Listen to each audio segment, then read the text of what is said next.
Elena Moretti's hands shake as she wipes down the mahogany bar for the third time in 10 minutes. The amber lighting of La Stella Nera catches on the crystal glasses hanging overhead, casting fractured shadows across her workspace.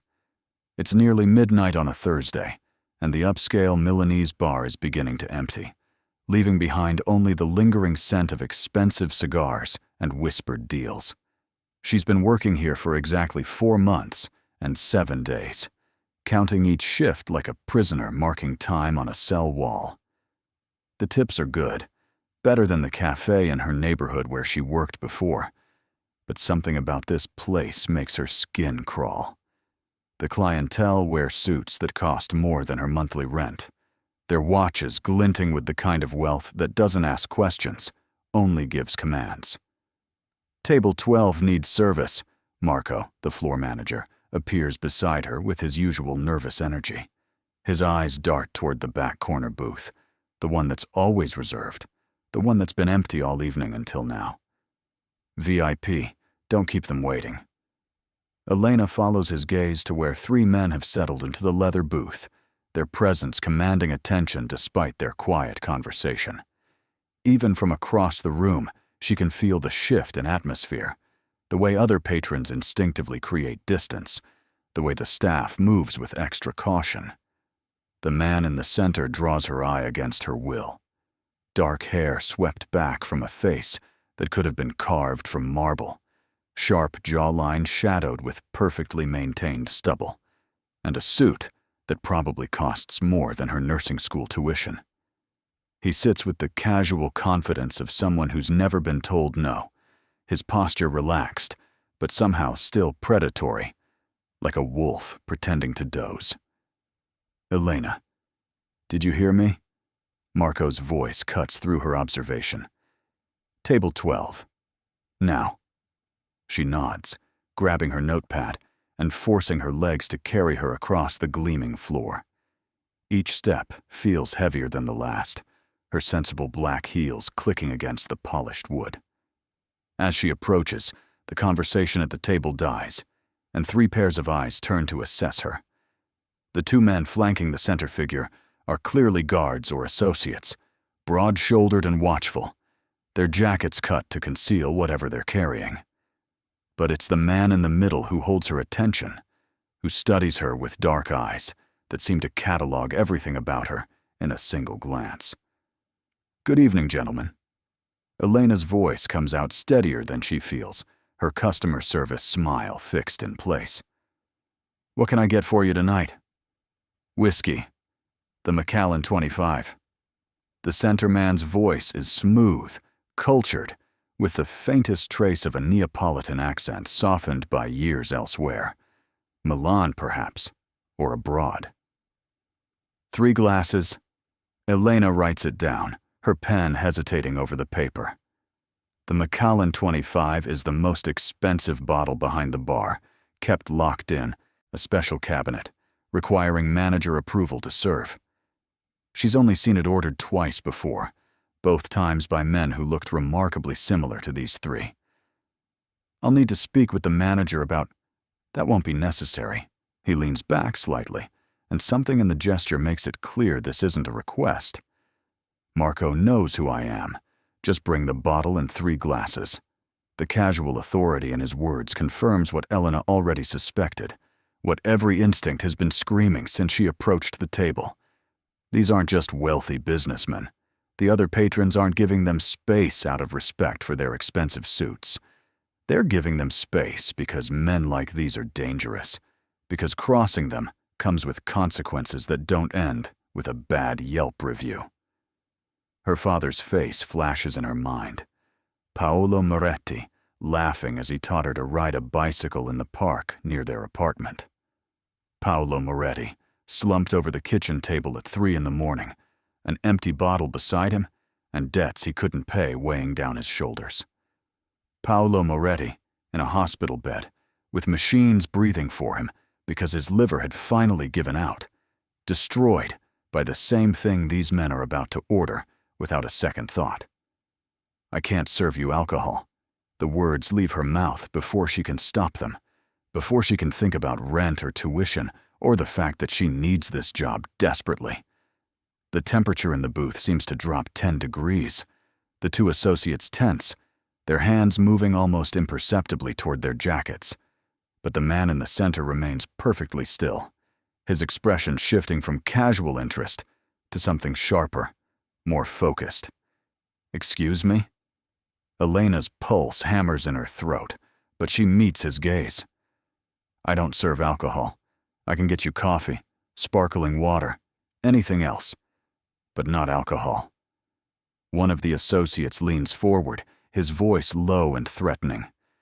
"Do you know who you're talking to?" "Basta." The center man's single word stops his associate mid-sentence. His eyes never leave Elena's face, studying her with an intensity that makes her want to look away, but she forces herself to hold his gaze. "What's your name?" "Elena Moretti." Something flickers in his expression at her last name, so quick she almost misses it. Recognition, perhaps, or curiosity. "And why can't you serve alcohol, Elena Moretti?" The question is asked with genuine interest rather than anger, which somehow makes it worse. She could handle anger, could retreat behind policy and protocol. But this man is actually asking, actually waiting for her answer, as if her reasoning matters. "My father was an alcoholic. He died 6 months ago because he couldn't stop drinking." Her voice remains steady, even as her hands clench around her notepad. "He destroyed his liver, destroyed our family, destroyed everything because of alcohol. And men like you, men who sit in expensive booths and order €1,000 bottles like they're nothing, you enable it. You celebrate it." The silence that follows her words stretches so long, Elena can hear her own heartbeat pounding in her ears. Marco will fire her.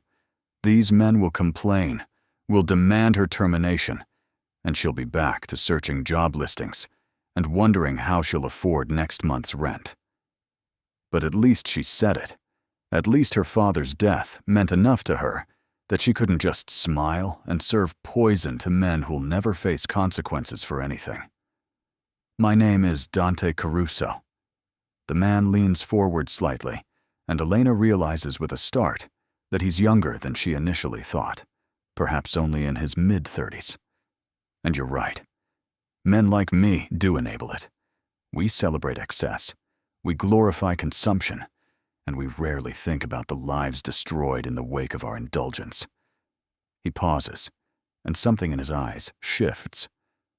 "Your father, Paolo Moretti, he worked construction, yes? In Bergamo before moving to Milan?" Elena's blood runs cold. How does he know that? Her father died in relative obscurity, another casualty of addiction in a city full of them. "How do you? I make it my business to know things, Elena." Dante's voice is soft, but carries an undercurrent that makes it clear this isn't a boast, just a fact. "Especially when someone interests me. And you, refusing to serve me in my own establishment, you interest me very much." The words hang in the air like smoke, curling around Elena's comprehension and refusing to settle into sense. His own establishment. La Stella Nera belongs to Dante Caruso. She's been working in his bar for 4 months, serving his clientele, collecting paychecks signed with his money, and she never knew. Never thought to ask who owned the place, too focused on survival to consider the larger web she'd stepped into. Marco appears at her elbow as if summoned, his face pale and apologetic. "Signor Caruso, I'm so sorry for the interruption. Elena is new. She doesn't understand how things work here. I'll serve you myself and deal with this situation immediately." "No." Dante's attention doesn't shift from Elena's face. "Leave us. And Marco, take the evening off. In fact, take the rest of the week off. Paid." Marco's confusion is visible, but he's smart enough not to question his employer. He nods rapidly, already backing away. "Of course, Signor Caruso. Thank you, Signor Caruso." Within seconds, he's disappeared into the back, leaving Elena standing alone beside the booth with 3 men who could end her in a dozen ways, and call it a Tuesday. "Sit." Dante gestures to the empty space beside him in the booth. It's not a request. Elena's legs move before her brain catches up, sliding into the leather seat with enough distance between them to maintain propriety, but close enough that she can smell his cologne, something subtle and expensive that probably has a French name she can't pronounce. Up boy, close. He's even more devastating, the kind of handsome that seems engineered specifically to make women stupid. Strong nose, full lips, and those dark eyes that seem to see straight through whatever mask she's wearing to the frightened girl beneath. "You know my father's name." Elena's voice is quieter now, steadier. "You know where he worked. How?" Dante signals to one of his associates, who immediately produces a tablet and begins scrolling through information Elena can't see. Paolo Moretti worked construction for the Bellini Corporation from 2018 until his dismissal in 2023 for repeated absences due to intoxication. Before that, he had a spotless work record. 15 years with various firms, always reliable, always professional. Something changed in 2018. He pauses, watching her reaction. The Bellini Corporation has connections to several of my business interests. When employees with clean records suddenly deteriorate, I pay attention. Usually, it means someone's being pressured, threatened, or blackmailed. Your father was all 3. The room tilts slightly, or maybe that's just Elena's perception shifting as information she never had suddenly floods in. "What are you talking about?" "My father started drinking because my mother left. That's what he told me." "Your mother left because your father started drinking." Dante's correction is gentle, but firm. "He started drinking because Luca Ferrante, a competitor of mine, discovered your father witnessed something he shouldn't have at a construction site. Something that would have sent Ferrante to prison for a very long time. So Ferrante applied pressure, threatened your father's family, made it clear that talking to authorities would result in consequences. Your father couldn't handle the stress, couldn't live with the knowledge and the fear, so he self-medicated with the only thing available." Elena's hands are shaking now, her notepad forgotten in her lap. "You're lying. You're making this up to manipulate me." Dante nods to his associate, who turns the tablet toward Elena. On the screen, she sees documents, police reports that were never filed, photographs of her father meeting with men she doesn't recognize in parking lots and alleyways. Dates and timestamps that correspond with when his drinking intensified, when he started missing work, when their family started falling apart. Ferrante is currently serving 20 years for racketeering and murder. Your father's testimony, which he finally gave 2 months before his death, was instrumental in securing that conviction. He died a hero, Elena. He just died quietly. The information crashes over her like a wave, drowning everything she thought she understood about her father's decline. He wasn't weak. He wasn't choosing alcohol over his family. He was carrying an impossible burden, trying to protect them in the only way he knew how. And when he finally found the courage to speak up, his body gave out from years of abuse. "Why are you telling me this?" "Because you deserve to know the truth about your father, and because I want you to understand something." Dante shifts slightly, and Elena becomes acutely aware of how close he is, how his presence seems to fill the entire booth, despite his relatively relaxed posture. Men like me exist in shadows and silence. We build empires on secrets and leverage, and we rarely face the consequences of our actions because we're very good at making sure those consequences fall on someone else. Your father paid the price for my war with Ferrante. Not directly, not intentionally, but he paid it nonetheless. Elena's chest tightens with anger and grief tangled together. "So this is guilt? You're confessing to me because you feel bad?" I don't feel guilt, Elena. His voice is matter-of-fact rather than cold. Guilt is a luxury I can't afford in my line of work. But I do feel responsibility. Your father's testimony helped me end Ferrante's operations, which helped me consolidate power in several districts. That consolidation made me very wealthy, which means I owe your father a debt. He pauses, and something shifts in his expression. Which means I owe you a debt. I don't want your money. Elena starts to slide out of the booth, desperate to escape this conversation. This man, this entire situation that spiraled so far beyond her control. Keep your guilt and your debt. I just want to go home. Dante's hand shoots out, not grabbing her, but creating a barrier between her and escape. You're studying to be a nurse at the Università degli Studi, 3rd year. You're carrying 16,000 euros in student debt, another 8,000 in credit cards you maxed out trying to keep your father in private treatment facilities that didn't work. Your rent is $1,400 a month for a studio apartment in a neighborhood that's questionable at best. You work here 4 nights a week, and at a cafe another 3 mornings. You sleep maybe 5 hours a night, and you're slowly destroying yourself trying to build a life on top of your father's grave. The accuracy of his assessment, the casual way he lays out her entire existence, like items on a receipt, makes Elena's stomach turn. Stop. Just stop talking. I'm offering you a way out. Dante's voice drops lower, more intimate. Work for me. Not here. Not serving drinks to men who'll never respect you. Work directly for me. I need someone I can trust. Someone who isn't afraid to tell me no. Someone who has a moral compass, even if it's inconvenient. His eyes hold hers. You refuse to serve me alcohol in my own bar, knowing it would likely cost you your job.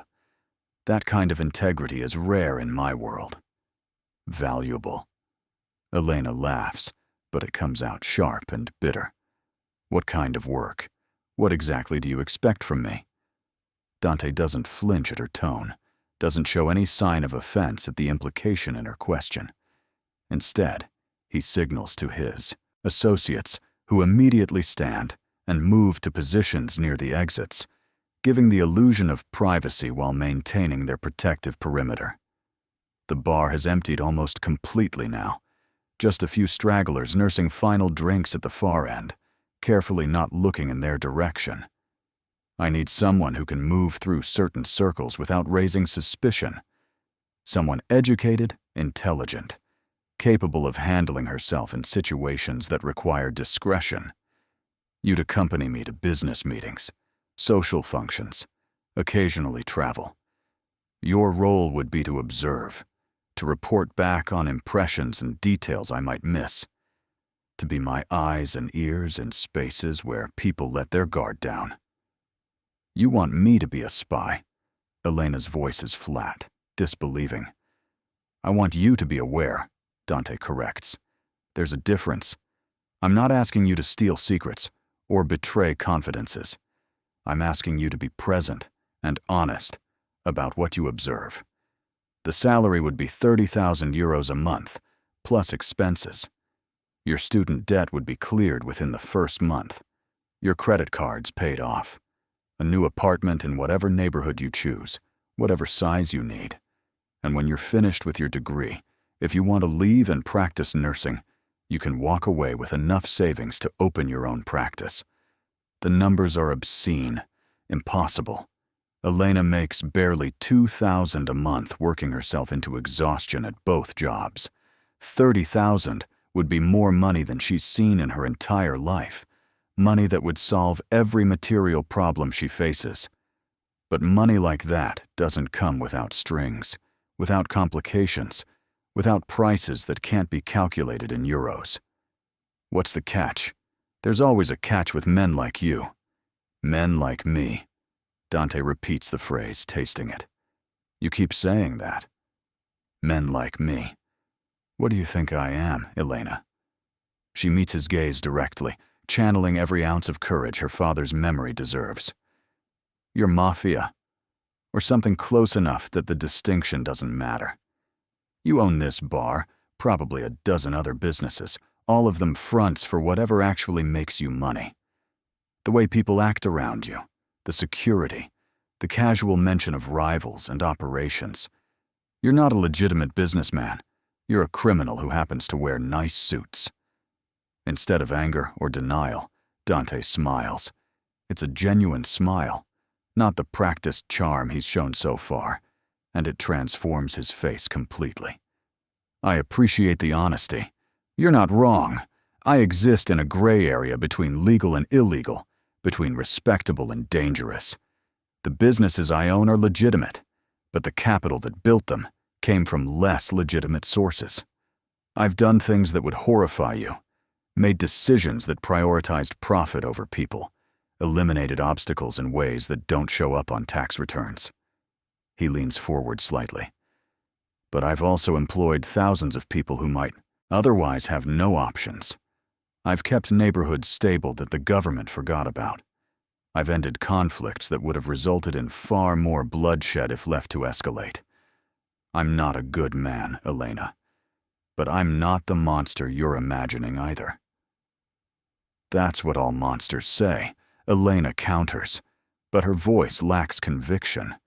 She's thinking about the information he shared about her father, about Luca Ferrante, about the web of pressure and violence that destroyed her family. You said Ferrante threatened my father. Did you know about it while it was happening? Dante's expression grows serious, calculated. No. If I had, I would have intervened. Not out of altruism, but because witnesses under duress are unreliable, dangerous to everyone involved. I learned about your father's situation only after he came forward, after the damage was already done. By then, all I could do was make sure Ferrante faced consequences and that your father's sacrifice meant something. It meant he died. Elena's voice cracks slightly. It meant my mother left, and my father drank himself to death, and I got to watch it happen while working 2 jobs to afford his medical bills. That's what his sacrifice meant. I know. Dante's acknowledgement is simple, without platitudes or false comfort. And I can't undo any of that. But I can make sure you don't spend the next decade drowning in the financial consequences of someone else's war. I can give you stability, security, options, and all it costs is some of your time and your honest observations.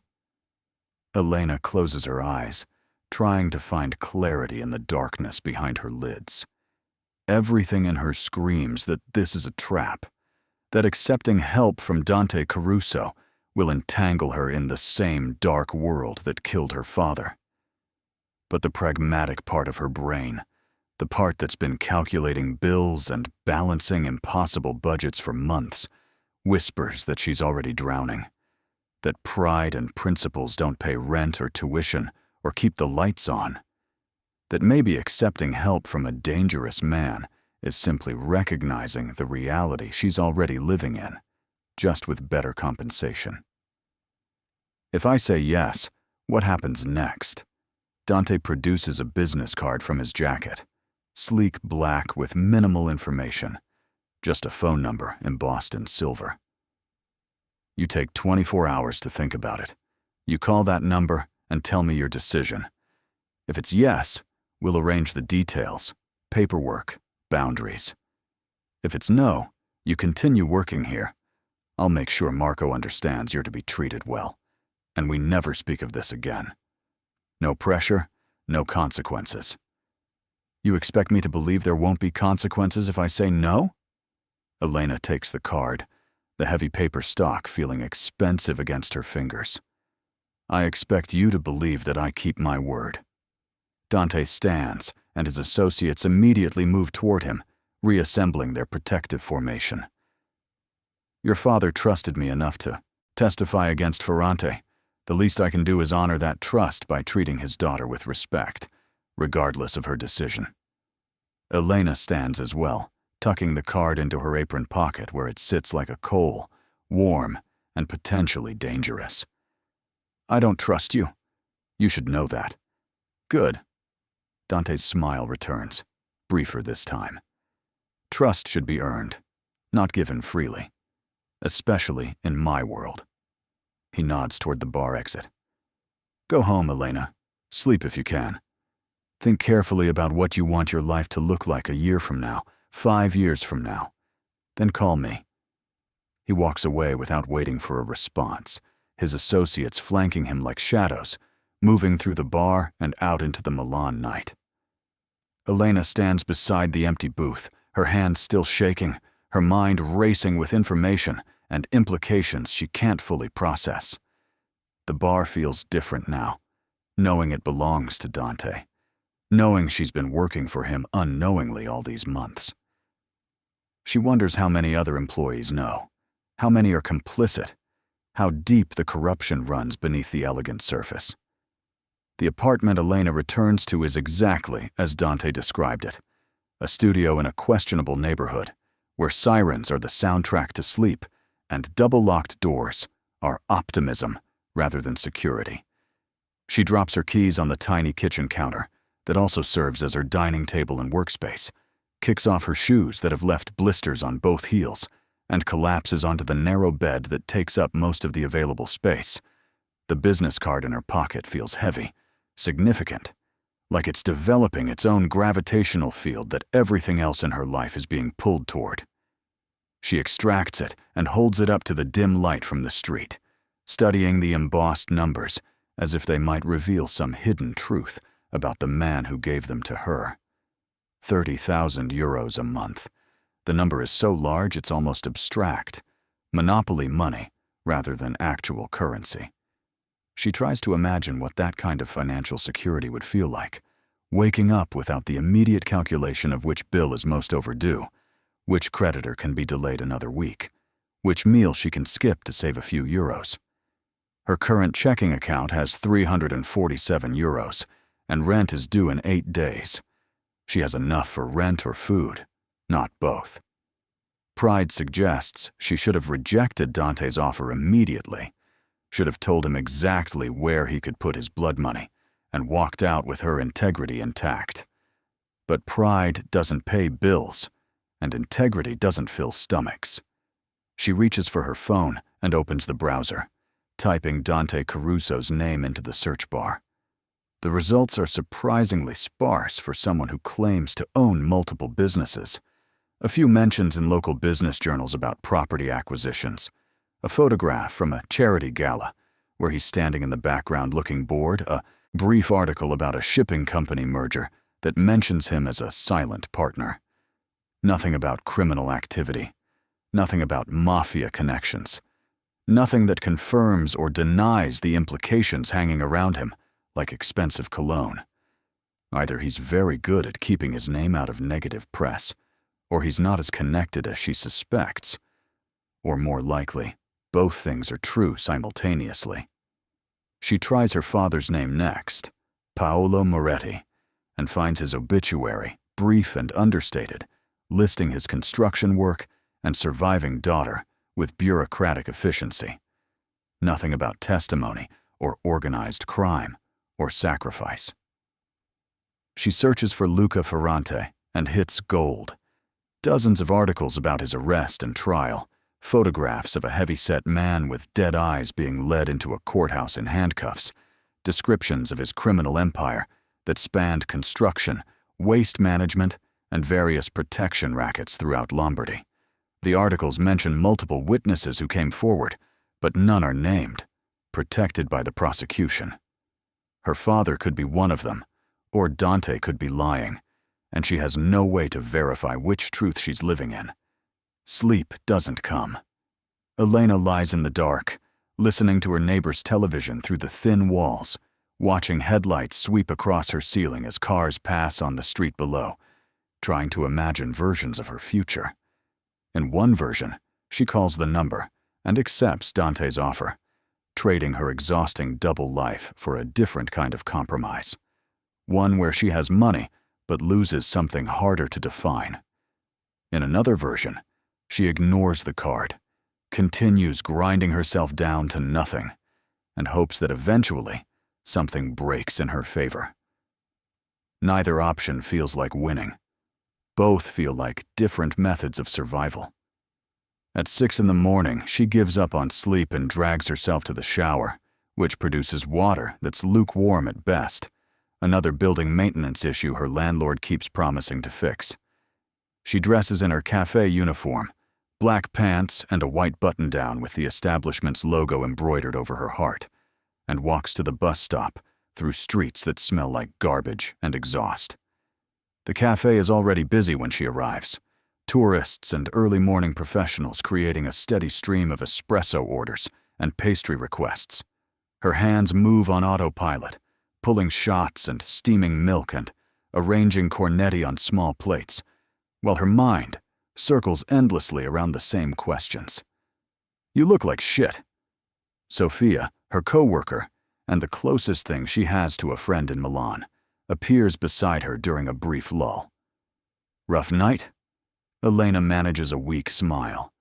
"Something like that." "Man trouble?" Sophia's eyes light up with interest. "Please tell me you finally met someone. You work so much I was starting to think you were a nun." "Not man trouble exactly." Elena hedges, wiping down the espresso machine with more force than necessary. "Just life trouble." Sophia nods sympathetically, her own life a similar collection of struggles and compromises. She's 23, studying art history at a second-tier university she can barely afford, working here to supplement her scholarship and sending money home to her mother in Palermo. They're both drowning in their own ways, both trying to build futures on foundations that keep shifting. My grandmother always said, life trouble and man trouble are usually the same thing wearing different hats. The wisdom makes Elena laugh despite herself, a brief crack in the tension she's been carrying since last night. Your grandmother sounds wise. She was also married 5 times, so take her advice with appropriate skepticism. Sophia grins, then sobers slightly. But seriously, are you okay? You've seemed off for weeks. Since your father... I'm fine. The lie comes automatically, well practiced. Elena has been saying she's fine for 6 months, through the hospital vigils and the funeral and the mountains of debt that followed. Just tired. The morning rush continues, and Elena loses herself in the rhythms of work, finding comfort in the familiar motions, the predictable patterns of customer requests. But the business card burns in her pocket like a coal, impossible to ignore for long. During her break, she sits in the tiny back room and pulls it out again, running her thumb over the embossed numbers. 23 hours and 47 minutes after Dante Caruso gave Elena his card, she finds herself standing outside an address he texted that morning, an office building in Milan's financial district that's all glass and steel and intimidating modernity. The text had been simple, direct. Your 24 hours are nearly up. If you want to discuss the offer in person before deciding, I'll be at this address until 6. No obligation, just conversation. She's told herself a dozen times she's only here to ask questions, to gather more information before making a final decision. But the weight of her overdue rent notice in her purse and the memory of choosing between medicine or food last week make it clear she's already decided. She's just looking for permission to accept what she knows she needs. The lobby is exactly what Elena expected. Marble floors and contemporary art, and a security desk staffed by people who look like they could break her in half without wrinkling their suits. She approaches with as much confidence as she can manufacture, giving Dante's name to the woman behind the desk, who immediately picks up a phone and murmurs something too quiet to hear. Within seconds, an elevator opens, and a young man in an expensive suit emerges, approaching Elena with the kind of professional smile that's been practiced in front of mirrors. "Signorina Moretti, Signor Caruso is expecting you, if you'll follow me." The elevator ride takes them to the top floor, and Elena watches the numbers climb while her stomach performs acrobatics.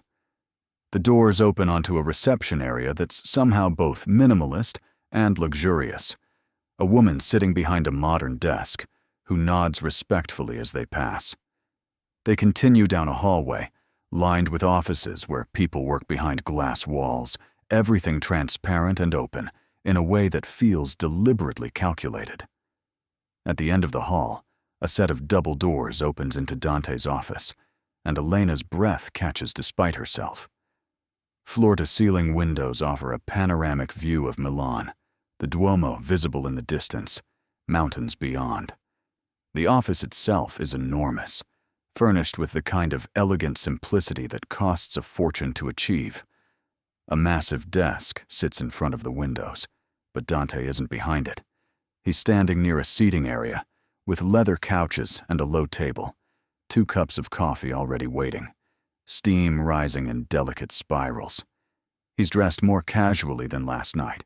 No jacket, just tailored black pants and a white shirt with the sleeves rolled to his forearms, revealing a surprising amount of muscle definition. He looks younger like this, more approachable, though Elena reminds herself that approachability is probably another tool in his arsenal. "Elena," he gestures to one of the couches. "Thank you for coming. I wasn't sure you would." She sits, accepting the coffee he offers, noting that it's prepared exactly how she likes it, cappuccino with a single sugar. Another small demonstration of how thoroughly he's investigated her life. "You said we could talk, so let's talk." Dante sits across from her, maintaining a respectful distance, his posture open and relaxed. "What questions do you have?" "All of them." Elena sips her coffee, buying time to organize her thoughts. "Let's start with what you actually do. You said you exist in gray areas, but I want specifics. What am I potentially agreeing to be part of?" "Fair question." Dante doesn't hesitate. "I own legitimate businesses, restaurants, real estate, import-export companies, all properly licensed and taxed. I also facilitate transactions that other people want to keep private. I connect buyers and sellers who have reasons to avoid traditional channels. Sometimes that's because the items being sold exist in legal gray areas. Sometimes it's because the buyers or sellers themselves prefer anonymity. I don't deal in drugs, human trafficking, or weapons to conflict zones. Those are my hard lines. So what then? What's left that needs this much secrecy?" Elena sets her cup down, leaning forward slightly. "What are you really selling?" "Information mostly. Access. Influence." Dante ticks them off on his fingers. A businessman in Rome wants to know if his partner is stealing from him. A politician in Naples needs leverage against a rival. A family in Turin wants to recover property that was taken illegally, but can't go to the authorities because it would expose their own illegal activities. I solve problems for people who can't solve them through legitimate means, and I charge extremely well for the service. Elena processes this, trying to map it against her understanding of how the world works. That's still illegal. Extortion, blackmail, theft. Sometimes. Dante acknowledges without shame. But I prefer to think of it as justice by alternative means. The legal system is slow, expensive, and often fails the people who need it most. I provide results, not always ethical results, but effective ones. "And the Mafia connections?" Elena pushes. "The rumors about you?" Dante's expression grows more guarded. "My father was connected to organized crime.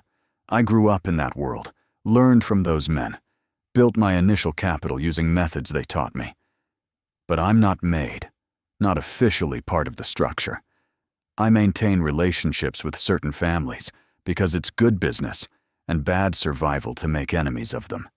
But I operate independently. That independence is both my greatest asset and my greatest vulnerability." "Meaning what?" Elena asks. "Meaning I don't have the protection of family backing, but I also don't have their limitations. I can make deals they can, move in spaces they can't access. But it also means I have to be careful, strategic. One wrong move, and I could find myself caught between competing interests with no one to call for help. His eyes meet hers directly. Which is part of why I need someone like you. Someone who doesn't have ties to that world, who can observe without bias, who people might speak more freely around because they don't see you as a threat. Elena absorbs this, understanding more of what he's asking. You want me to be invisible again, just in a different way. No. Dante's correction is sharp. I want you to be exactly who you are. Smart, observant, principled.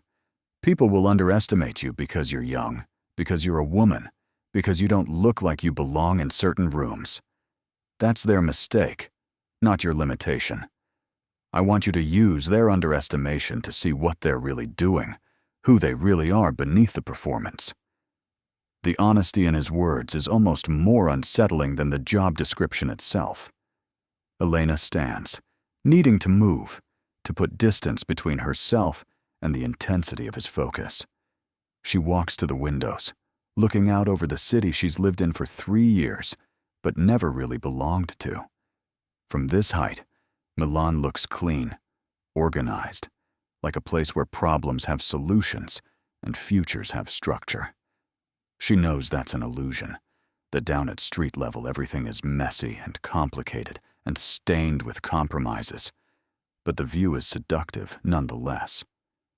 If I do this, I need rules, boundaries. Name them. Dante's voice comes from behind her, close enough that she can sense his presence without touching.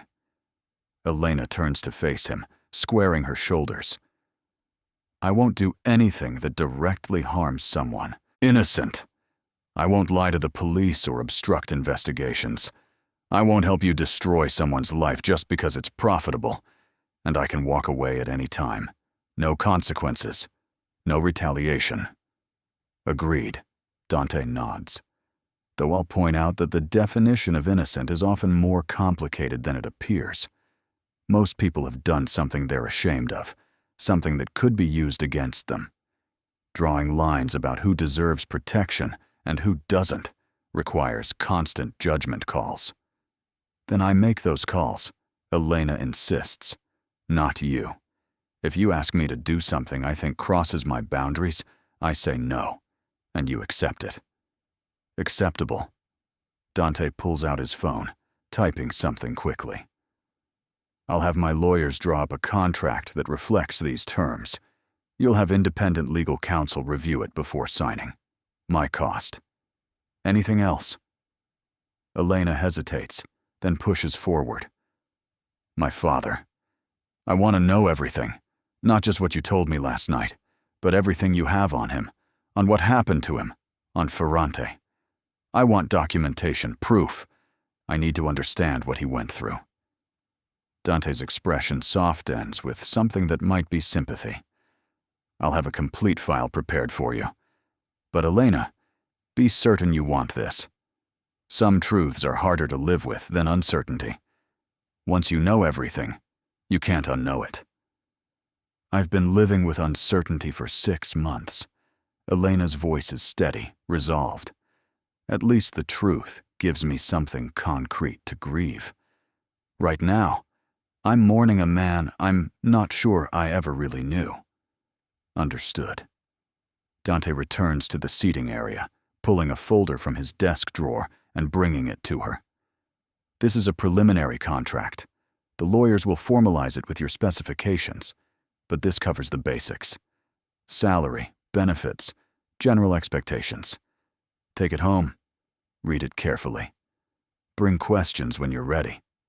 Elena accepts the folder, her fingers brushing his briefly. The contact is electric, unexpected, and she pulls back quickly, unsettled by her own reaction. This is a business arrangement, nothing more. The fact that Dante Caruso is devastatingly attractive, that his attention makes her feel seen in ways she hasn't experienced since her father got sick, is irrelevant to the practical transaction they're negotiating. She needs to remember that. Needs to maintain the distance that will keep her safe from whatever deeper entanglement he might represent. One more thing. Dante's voice stops her as she turns toward the door. "Tonight, there's an event, a gallery opening in Brera. Several people I need to observe will be there, and attending alone would raise questions. Come with me. Consider it a trial run. No commitment, no contract yet. Just an evening out where you can see what the work actually looks like before you fully commit." Elena's instinct is to refuse, to maintain her boundary, to not get pulled deeper before she's ready. But curiosity wins, the desire to understand what she's potentially signing up for, to see Dante in his element, rather than across a desk or bar booth. "What time?" "I'll send a car for you at 7. Dante's smile is subtle but genuine. "Dress nicely. These people notice details." The dismissal is gentle but clear, and Elena finds herself escorted back through the office, into the elevator, through the lobby, and onto the street with efficient precision. Only when she's several blocks away does she allow herself to process what just happened. She's agreed to a trial run, to an evening in Dante Caruso's world, to putting herself in proximity to the kind of danger and temptation she spent months telling herself she should avoid. The folder in her bag feels like evidence, documentation of a decision she hasn't technically made, but is clearly sliding toward with increasing momentum. She spends the afternoon at the university library, ostensibly studying for her pharmacology exam, but actually reading through the preliminary contract Dante gave her. The terms are generous almost to the point of absurdity, the salary even higher than he initially mentioned, with provisions for housing, transportation, medical care, and a termination clause that allows her to leave with 60 days' notice, and a severance package that would cover a full year of expenses. It's designed to make refusing nearly impossible, to eliminate every practical objection she might raise. She should be suspicious of such generosity, should recognize it as manipulation, disguised as benevolence. But she's also exhausted from years of struggling, tired of being noble and poor, when being pragmatic and compensated is an available option. At 6, Elena returns to her apartment and confronts her closet with growing despair. She doesn't own anything appropriate for a gallery opening in Brera, doesn't have clothes designed for the kind of circles Dante moves in. Her nicest dress is 3 years old, bought for a cousin's wedding, and even then it was a budget option. She's pulling it out, resigned to looking out of place, when there's a knock at her door. Opening it reveals a delivery woman holding several garment bags and hat boxes, looking slightly uncomfortable in the narrow hallway. "Elena Moretti?" "Yes?" Elena's confusion must be obvious. "Delivery from Signor Caruso." The woman hands over the items with visible relief at completing her mission. "He said to tell you that the car will be prompt, so you should start getting ready soon." Before Elena can respond, the woman is gone, leaving her holding what turns out to be 4 different dress options in her size, each more beautiful and expensive than anything she's ever owned. There's also a box containing shoes in her exact size, another with accessories, and a note in precise handwriting. Choose whichever makes you feel most like yourself. Tonight is about observation, not performance. D. The dresses are stunning, ranging from a deep emerald silk to a classic black cocktail dress to a midnight blue with subtle beading.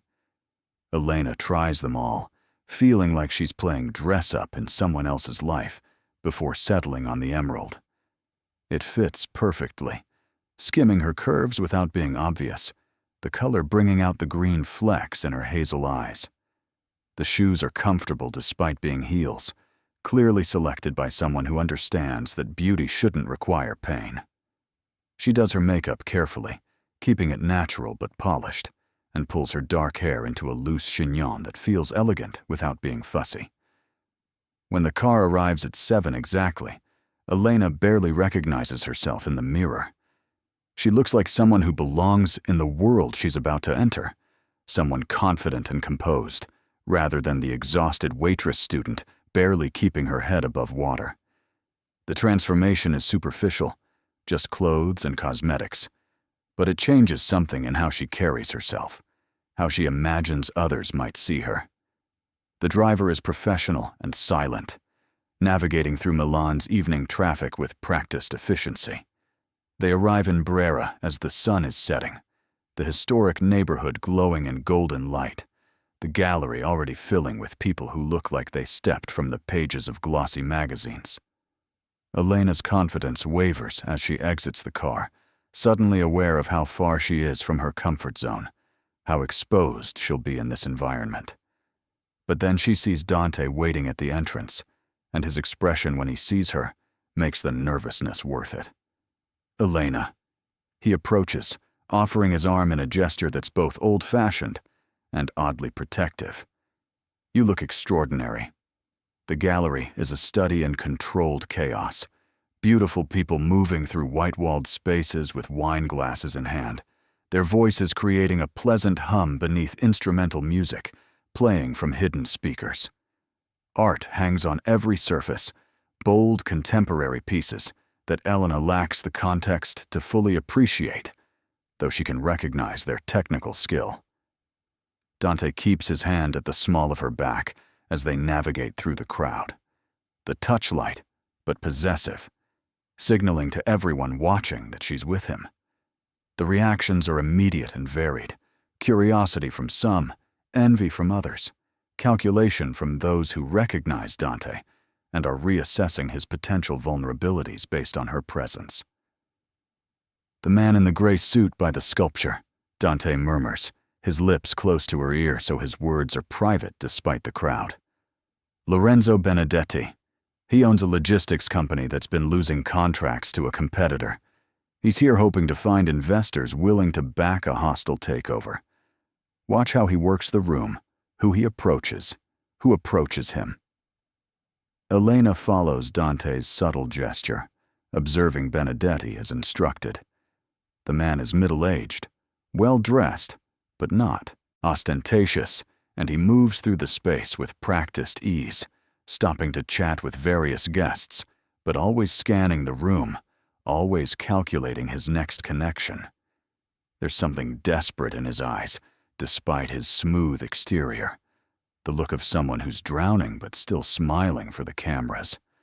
She watches him corner a silver-haired woman near the bar, his body language shifting to something more urgent, more pleading, before the woman extracts herself with polite firmness. He's not having much success, Elena observes quietly. No, Dante agrees, because everyone here knows his company is failing. Desperation isn't attractive to investors. They want confidence, vision, not panic. He guides her toward a different section of the gallery. The woman in the red dress near the Fontana piece, Alessia Romano. She runs a private equity firm that's been buying up distressed properties throughout Lombardy. Rumor is she's overextended, leveraged too aggressively, and now interest rates are rising. She's here fishing for capital, same as Benedetti. But watch her technique. Elena observes Romano, noting the stark difference in approach. Where Benedetti seems desperate, Romano is languid, relaxed, laughing at jokes and compliments with easy charm. She's not chasing anyone, instead letting people come to her, creating the impression of success and confidence, even if the reality is different. Several men orbit around her, drawn by her apparent assurance, and Elena sees how effective the performance is, how people want to believe in winners and distance themselves from losers, regardless of the underlying fundamentals. She's a better actor, Elena says. She's a better liar, Dante corrects gently, which in our world is the same thing as being better at the game.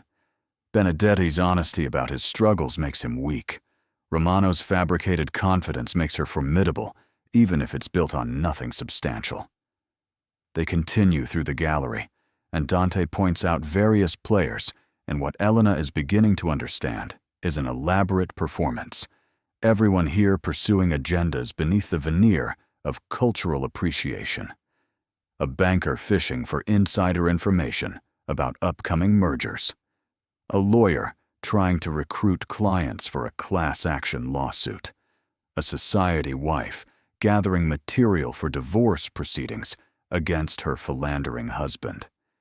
It's a theater of ambition and manipulation, everyone playing roles, everyone watching everyone else for advantages to exploit or weaknesses to avoid. "Why are you here?" Elena asks during a quiet moment when they're examining a painting that's mostly red, slashes across white canvas. "What's your agenda tonight?" Dante's smile is approving. "Good question. I'm here to be seen being normal, being social, being someone who attends gallery openings and supports the arts. I'm here to remind certain people that I'm integrated into legitimate society, not just lurking in shadows. And I'm here to introduce you to this world, to let people start recognizing you as someone in my orbit, so that when you're at future events, with or without me, you're accepted as belonging." The implications settle over Elena, like the expensive dress she's wearing, another layer of the costume she's putting on. By being here with Dante, by being introduced as his guest, his companion, she's being woven into his narrative, marked as someone under his protection or influence, or both. People will remember her face, will associate her with him, will make assumptions about their relationship that serve his purposes, regardless of what the actual truth might be. It's strategic, calculated, and exactly the kind of manipulation she should resent. Instead, she finds herself oddly grateful for the clarity. At least he's honest about using her, about what her presence here accomplishes for him. "The man watching us from the corner," Elena says quietly, having noticed the attention from a thin man with sharp features and expensive but slightly outdated clothing. "He's been staring since we arrived. Friend or enemy?" Dante doesn't turn to look, trusting her observation. "Neither. That's Giulio Ferrante, Luca's younger brother. He lost everything when Luca was convicted, all the family assets seized or frozen. He's been trying to rebuild, but can't escape his brother's shadow." A pause, weighted with significance. "He blames the witnesses who testified against Luca. He'd very much like to know who they were." Elena's blood runs cold. Giulio Ferrante is staring at her with obvious interest, and she realizes with sickening clarity that by being here with Dante, by being identified as someone Dante values, she's potentially painted a target on herself. If Ferrante suspects she has any connection to his brother's downfall, if he learns about her father's testimony, she becomes a vehicle for his revenge. "You brought me here, knowing he'd be here, knowing he'd see me with you." "Yes." Dante's admission is unapologetic. "Because if you're going to work for me, you need to understand the risks. Ferrante is one of many people in this room who would hurt you to get to me, or simply because you have information they want. This isn't a game, Elena. This isn't playing dress-up and attending parties. This is a world where appearing at the wrong event with the wrong person can have consequences that last years." Elena's hands clench at her sides, anger and fear warring for dominance. "You should have warned me before bringing me here. I deserve the choice about whether to expose myself like this." "You're right." Dante's acknowledgement surprises her. "I should have been more explicit about tonight's complications. That's my mistake." He finally turns to face her fully, his expression serious. "But I also needed you to see this, to understand what you'd be walking into. If watching Ferrante stare at you makes you want to run, then you should run. This offer isn't worth your safety if you're not fully committed to navigating the dangers." Before Elena can respond, Ferrante begins moving toward them through the crowd, his intention clear. Dante's hand at her back tightens almost imperceptibly, the only sign of tension in his otherwise relaxed posture. "Stay close to me. Let me handle this." Ferrante reaches them with a smile that doesn't reach his eyes, extending his hand toward Dante in greeting. "Caruso, I didn't expect to see you at cultural events, I thought you preferred darker venues. Giulio. Dante shakes his hand briefly. I appreciate art in all its forms, including the art of resurrection. I hear you're attempting to rebuild the Ferrante name. Admirable, if optimistic. The insult beneath the compliment is subtle but unmistakable, and Ferrante's smile tightens. His attention shifts to Elena, assessing her with the same calculating intensity Dante had used in the bar, but where Dante's gaze had been interested and evaluating, Ferrante's feels predatory, threatening. And who is this? I don't believe we've met. We haven't. Elena keeps her voice steady, channeling every ounce of courage her father's memory deserves. Elena Moretti. I work with Signor Caruso. The name registers immediately. Elena sees it in the flash of recognition in Ferrante's eyes, the way his expression sharpens with sudden interest. He knows the Moretti name, knows its connection to his brother's downfall, and she's just confirmed the link he was searching for. Moretti, that's a memorable name. I knew some Morettis once. Construction workers, I believe. Whatever happened to them? My father passed away recently. Elena meets his gaze directly, refusing to show fear, even as her heart races. But not before ensuring certain people faced consequences for their actions. The challenge is explicit, deliberate, and Elena sees Dante's surprise in her peripheral vision. She's not playing passive or ignorant. She's claiming her father's legacy directly to the face of the man who would see it as justification for revenge. It's reckless, possibly stupid, but something in her refuses to hide from what her father died for, refuses to let men like Ferrante intimidate her into silence. How unfortunate. Ferrante's voice is cold, promising.